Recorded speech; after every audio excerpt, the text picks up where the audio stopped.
A type of redemption, because it's well known that that Gordon Parks had a very negative racial experience in Kansas, and not just childhood, but also in some return trips to Kansas. You have to say something about the negativity. At a minimum, it wasn't a wholesome environment because there were places blacks were supposed to stand or sit or not stand or sit. There was some indignity, some inhumanity at the very least. Mr. Parks had a personal friend, Charles McAfee, an architect. And Mr. McAfee, along with a man named Ken Lunt, who was the mayor of Fort Scott, I think the two of those men were pivotal in helping Mr. Parks make peace with Kansas. We got to talking, and I was talking about Kansas, and I was talking about, all of his relatives that live here. He said, "I'm never coming back to Kansas." And I said, "Oh, come on." He said, "Nope, I'm never coming back to Kansas." They introduced us together to each other, and he started off by saying, he said, "You're Mayor of Fort Scott?" And I said, "Yes, sir, I am." And he said, "I had some bad things happen there." And I asked him what was the primary thing that he remembered that he didn't want to remember. He said it was as he was a young boy at the cemetery that on one side was nicely kept grounds with trees and shrubs and this sort of thing. The so-called black section was across the road, didn't have any of this. The tombstones were turned over. And he said as a young boy I stood there and watched my mother be buried in a dusty black section. And he said, I've always resented that. And I said, maybe we can do something to do better that.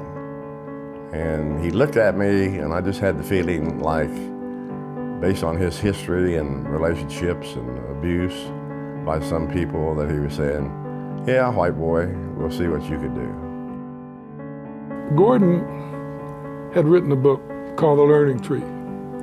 And a guy named John Cassavetes, movie star, went and talked some people in Hollywood into doing this film. Well, they agreed for Gordon not only to do the film, but Gordon was going to produce the film, Gordon was going to do the camera work, Gordon was going to write the theme song for the movie. And they decided, well, where are we going to shoot this film? In Hollywood or where? Gordon says we're going to shoot it in Fort Scott. Well, all of the front people headed for Fort Scott. Gordon got there a few days later and went up to the hotel and got ready to register at the hotel, and the guy said, you can't stay here. Gordon said, what are you talking about? He said, we don't put black people in here.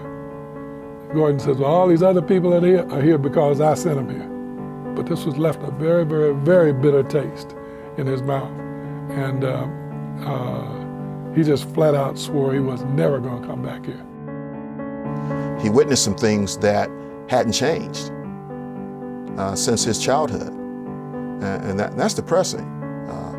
And because of people in Kansas, that was healed. Doors were opened for forgiveness and reconciliation.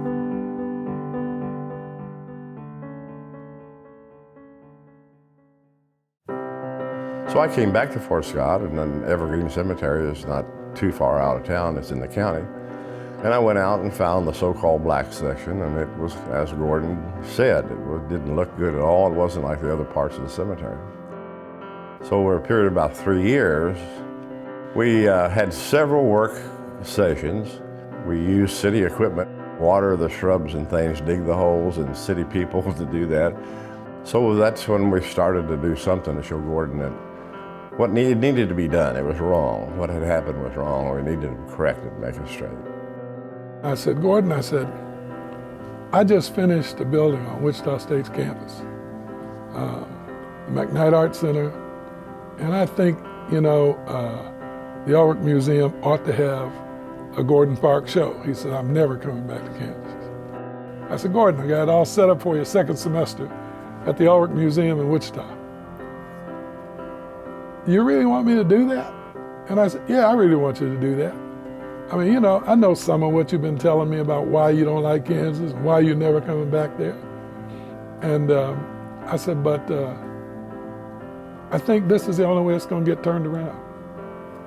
Is it when some of us decide that there is something that the whole state needs to see about the talent of black people in this state and people who have left this state. Over a period of time, he wrote a poem. Homecoming was the name of the poem. It was his first admission that he was beginning to forgive some of the things that had happened in Fort Scott. Why did he do it? Because he was beginning to turn. Things that had happened and was happening was influencing his life, and he was seeing that maybe things could be corrected.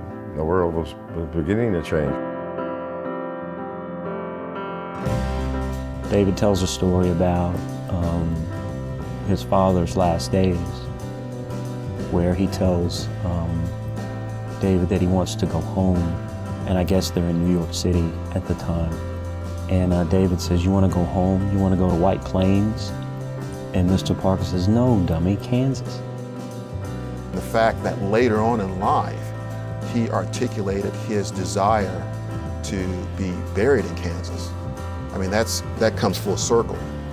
And so you see in that process forgiveness and the redemption. The beautiful part about being around a guy who's this talented, we were coming back down and the sun was setting in the Flint Hills. He said, stop the car. We stopped the car and just leaned against the car and watched the sun do this. And he was just talking about the beauty of Kansas, you know, and you could tell his love for the place was still there. There was no question about it.